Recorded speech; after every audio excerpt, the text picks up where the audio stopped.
E a outra questão que entra, padre, é a seguinte, que entra também a simbologia da imagem da Cristo, que é misericórdia e justiça. Por que você acha que está acontecendo muito o evento de que as pessoas, não, mas que isso é muito comum, eu ouço muito isso, Jesus é misericórdia eterna e plena.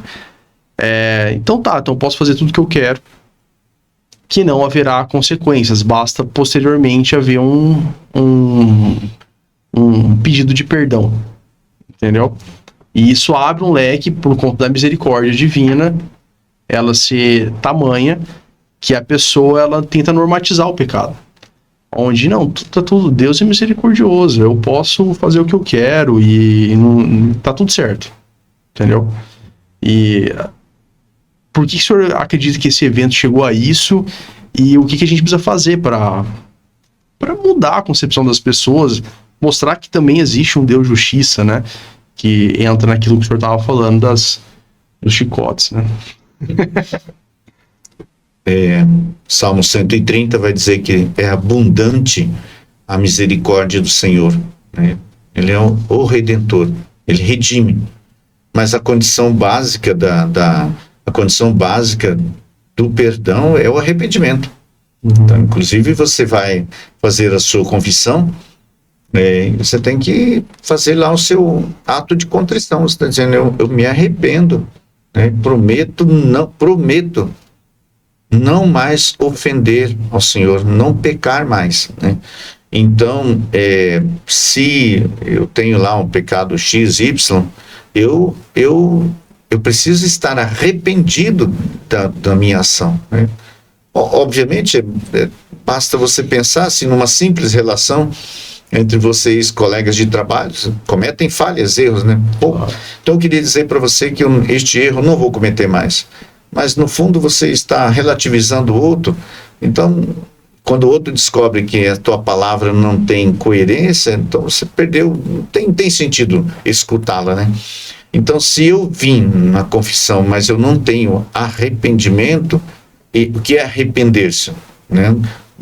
Sentir dor do erro que você cometeu e em uma profunda determinação, como está escrito lá em Lucas 9:51b, onde diz, Jesus tomou firme decisão de enfrentar o sofrimento que viria pela frente. Também eu sou chamado a ter uma firme decisão de não cometer mais aquele pecado. Se eu não tenho esta firmeza, ou estou falando por falar, então não houve arrependimento, e se não há arrependimento, não há perdão, né? Então Deus é justo, né? Entendi. Mas você não consegue perceber, cara, que às vezes as pessoas tentam normatizar o pecado em decorrência do ponto da misericórdia. Como se fosse uma normalidade. Né? Como se fosse, não tem problema eu pecar, eu vou ser perdoado. É o ser humano. Entendeu? Eu sou humano. Tem essas falas. É desumano, né? Porque desumano. Santo Agostinho diz que quanto mais humano você for, o que é ser humano, né? É pensar no outro, né? Quanto mais você servir o outro, quanto mais você ser solícito, quanto mais humano você for, mais divino você se torna, né? Então, que coisa bonita, né? Santo Agostinho, né? E é isso, né? Você me permita, claro. Bruno, na primeira carta de João, interessantíssimo que esta leitura nós a contemplamos na última semana ali do Advento. Até para entender, por exemplo, ó, que coisa interessante. Lá em Mateus 18, versículo 19, se me permite ler, claro. Diz assim, digo-vos isto, se 2 de vós se unirem sobre a terra para pedir, seja o que for, o conseguirão de meu Pai que está nos céus. Se 2 de vós se unirem, traduzir, se vocês estiverem de comum acordo, onde 2 ou mais estiverem, disse o Senhor, eu estou no meio deles. Então ele está dizendo, Mateus 18, 19 e 20, se vocês estão unidos, de comum acordo, peçam o que quiserem e o Senhor te considerará. Então pronto, mas daí vem o esclarecimento que vem exatamente isso que você falou. Então, São João fala para nós, na primeira carta de São João, capítulo 1, ele vai dizer para nós que Deus é luz. E onde há luz não existe trevas. O que é treva? O pecado. Então, muito bem. Onde 2 ou mais, nós 3 aqui estamos reunidos em nome de Jesus. E ele disse, se vocês estiverem de acordo, peça o que quiser e o Pai vai te conceder. Uhum. No entanto, vamos imaginar, Bruno, que entre nós, né, eu e Marcelo estamos na graça de Deus. Mas você não, você cometeu um pecado grave. Então, embora nós estejamos falando em nome de Cristo, você está em desacordo. Porque onde existe trevas, não existe luz. E, portanto, você não está em comunhão. Não existe aqui. Ele diz aqui no versículo 3 do capítulo 1, né? O que vimos e ouvimos, nós anunciamos, para que também vós tenhais comunhão conosco. Nossa comunhão é com o Pai e com o seu Filho Jesus. Escrevemos essas coisas para que a vossa alegria seja completa. São João vai dizer aqui, filhinhos, eu falo isso para vocês para que vocês não pequem. Veja bem, ele foi claro, não pode ter. Então, tá bom, nós estamos aqui pedindo, mas você está em pecado. Então, não existe comunhão entre nós 3. Existe uma intenção, mas não existe comunhão. Agora, você tinha consciência do teu pecado, você foi lá, arrependeu-se, pediu perdão por meio do sacramento. Eu e Marcelo estamos também com o sacramento em dia, então nós estamos nós 3 em profunda comunhão com o Pai. Né? E, portanto, vamos pedir e o Senhor vai nos conceder. Sendo assim, então eu não posso pressupor que não, eu cometi o pecado, mas isso eu não preciso me confessar, né? Que é outra realidade também, que o sacramento da confissão é esta purificação, né? Nós pedimos remissão dos nossos pecados, nós estamos pedindo para Deus libertar-nos das amarras total, né?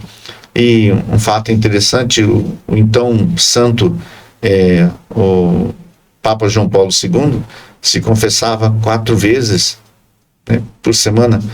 O que é isso? Por quê? Porque é um homem que ele estava pertinho da luz de Deus. Quanto mais próximo da luz, maior a percepção das imperfeições, né? Se apagarmos esta luz aqui, nós podemos fazer um monte de coisa que ninguém vai ver, né? Então, o pecado é isso, é a trevas, é a escuridão.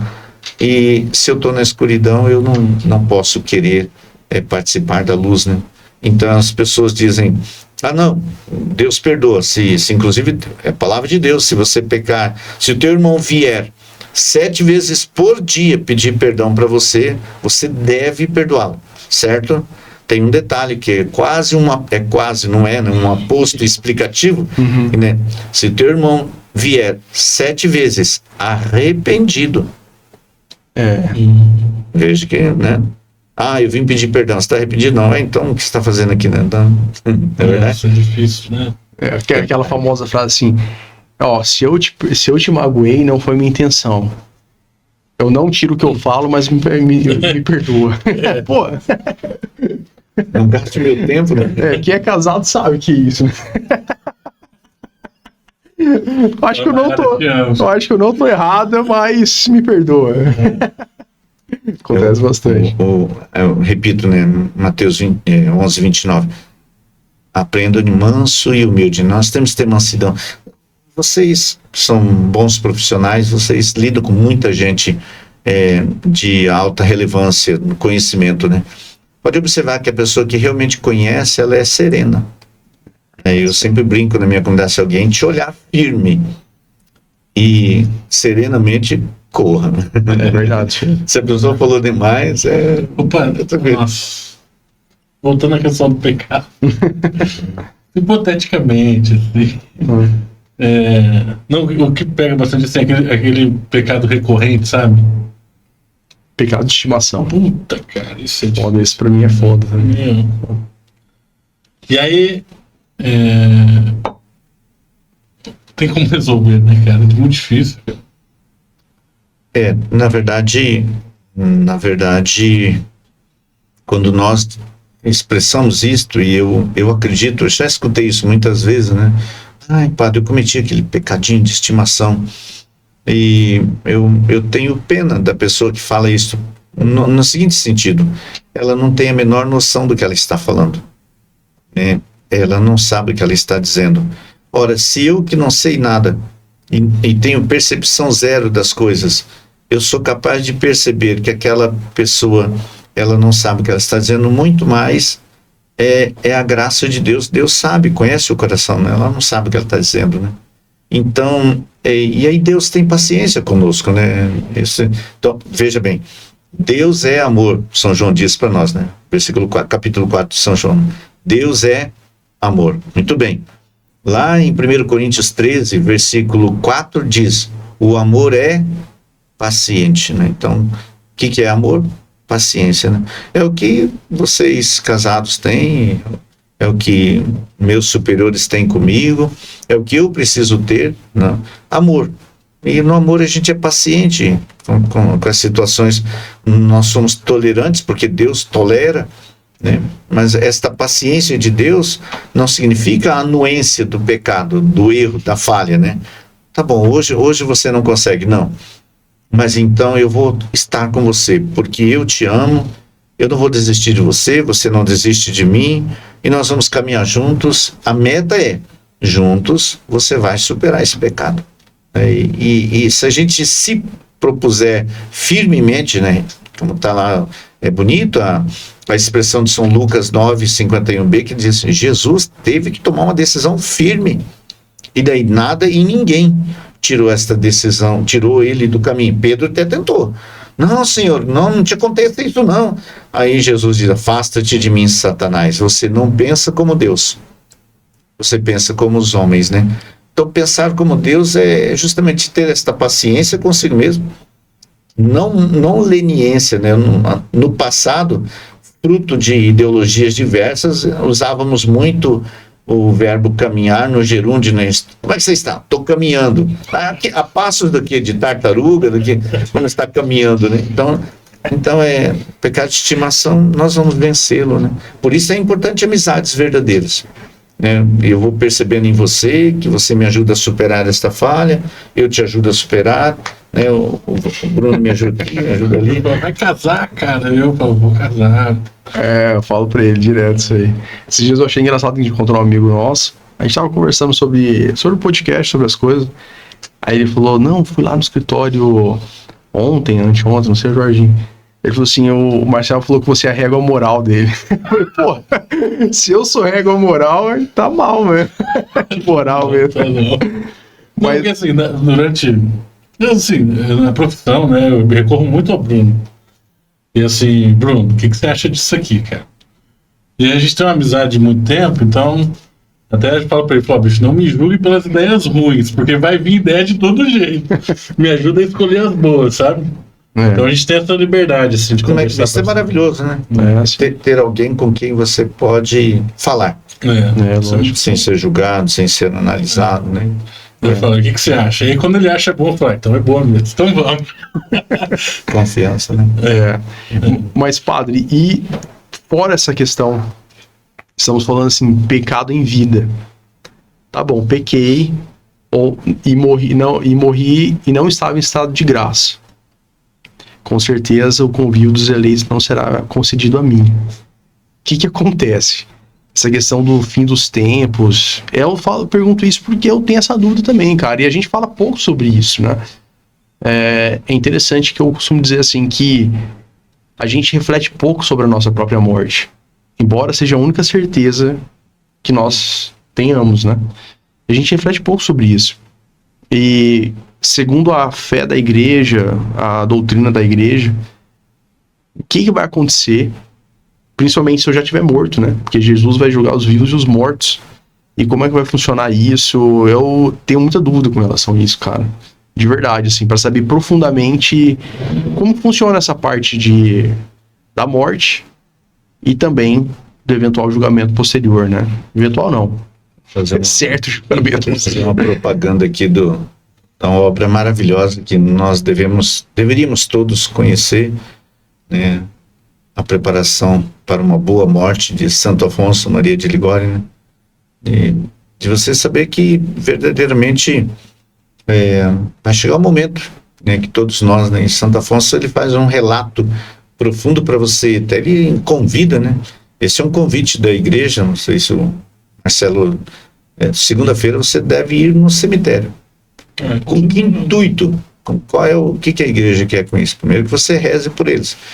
Mas segundo, que você saiba que ali é o seu lugar. É o seu lugar, né?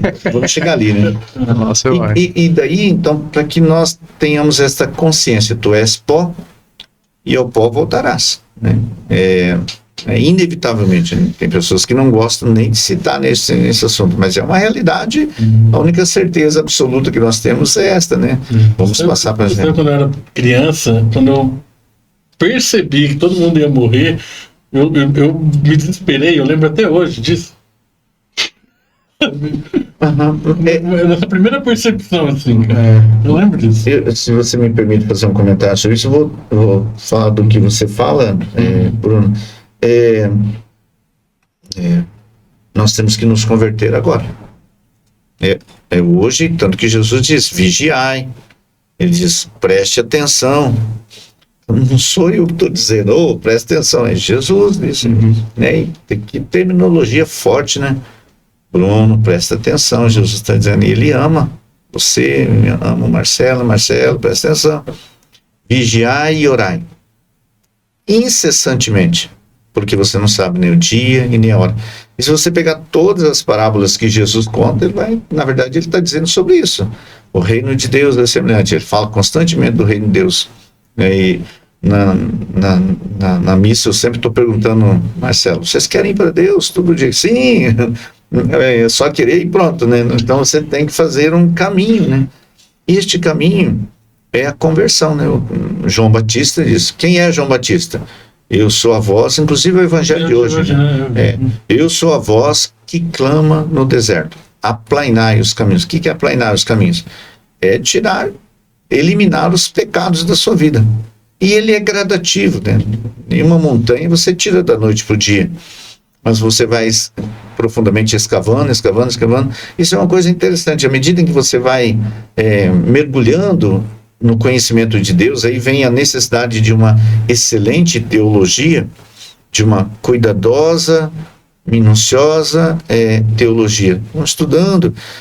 Se a gente quiser aprofundar, está lá em Ezequiel, capítulo 47, que fala isso, desse processo em que nós vamos aprofundando, e nós vamos eliminando. E se eu não me converter agora, Bruno, então, aí eu tenho dois caminhos, né? Só existem dois caminhos, né? Um pequeno opúsculozinho da igreja, chamada Didaqué, que foi o primeiro livro com o qual se ensinava a tradição. Didaqué, no capítulo 2, ele disse, existem dois caminhos, a vida ou a morte, você escolhe. E é uma escolha. Mas tal fulano não foi salvo. Não foi uma escolha dele, né? Então, e quando é que eu me converto? Hoje, né? E a igreja pede, então reze pelos falecidos. Por quê? Porque se você morreu hoje, você teve a graça de ir para o purgatório, porque você buscou, mas não tinha uma vida, então no purgatório você vai ser purgado, né? Purificado, né? E se você for para o purgatório, você fique feliz, porque lá, mais tempo, menos tempo, você vai para o céu, né? Mas o que é o purgatório, padre? Assim, é interessante essa pergunta. O que é o purgatório, exatamente? O purgatório é aquela pessoa que ela se entregou a Deus, mas não conseguiu a santificação em vida. Não conseguiu dar os passos que ela necessitava, né? De verdadeiramente viver conforme o coração de Deus, né? Se você me permite, eu queria... Porque eu penso assim, tudo bem, existem algumas pessoas que realmente eram santas e são santas, e assim estarão no momento da morte. Mas eu acho que a maior parte esmagadora da igreja é purgatório. Eu penso, né, cara? É muito... Depois daquela parte que o Padre Pio fala que vê o padre que não fazia genuflexão e foi pro purgatório. Não, aí eu falei, eu vou pro purgatório. Se eu for pro purgatório, eu já tô bem, já. Eu já vi essa parte, já. Você já ouviu falar disso? Sim. O sacristão, coitadinho. Coitadinho. Quer dizer que Deus quer... Eu citava anteriormente ali Filipenses 2, né? Que Deus, por amor de nós, Ele quis ser um de nós, para nos salvar. Até na oração eucarística número 3, que é feita para as crianças, né? Então é uma linguagem bastante infantil, mas os adultos entendem bem, diz assim: por que é que Jesus veio? Ele veio porque as pessoas não se entendem mais, e Ele veio para que nós nos unamos. E nós falamos isso lá na oração eucarística número 5, né? Quando nós comungamos, nós nos aproximamos um do outro. Bom, vamos imaginar que eu e você estamos comungando, mas nós não estamos nos esforçando para que haja proximidade. Então nós estamos negando a realidade de Cristo, que se faz alimento para nos unir, né? E é onde a gente não cumpre com aquilo que o Senhor quer de nós, né? Vou ler aqui o que é. Claro, Até me permite um adendozinho. Eu sempre explico para as pessoas, Bruno, que um avião para voar, ele precisa de 2 asas, não é verdade? Para ele ter condições de voo, precisa de 2 asas. Uma asa só ele não voa, não é certo? Eu li a Bíblia o tempo todo, então eu conheço a Bíblia. Com uma asa só você não voa. Para você compreender, você precisa da tradição da igreja. O que é a tradição da igreja? O catecismo da igreja católica. Então, sem essas 2 asas, você não vai compreender o verdadeiro. Então, são 2 elementos que você tem que rezar juntos: a palavra de Deus e a tradição que está contida aqui no catecismo da igreja católica, né? E o que nós aprendemos com a igreja? Que não sou eu que acho, não é aquilo que o fulano acha, é aquilo que a igreja diz, né? Os que morrem na graça e na amizade de Deus, está no número 1030 do catecismo, estão completamente purificados, né? Embora tenham garantido a sua salvação eterna, passam após sua morte por uma purificação a fim de obter a santidade necessária para entrar na alegria do céu. Porque o que Deus pede? Sede santo, porque eu sou santo. Deus é santo. E se a gente não está vivendo uma vida de santidade, pode querer o quanto que quiser, mas você não vai estar na presença de Deus, que é purificação mesmo, né? A igreja denomina purgatório esta purificação final dos eleitos, que é completamente distinta do castigo dos condenados, né? Então aquela pessoa que não acredita, que viveu uma vida de trevas, de pecado, de escuridão, está descrito para nós lá em Gálatas 5, né? Pronto, esta pessoa, ela escolheu, foi escolha dela, porque quando você morre, você tem o seu imediato juízo particular, né? E ali no seu juízo particular, você vai para o purgatório ou para o inferno, né? Então, duas coisas interessantes.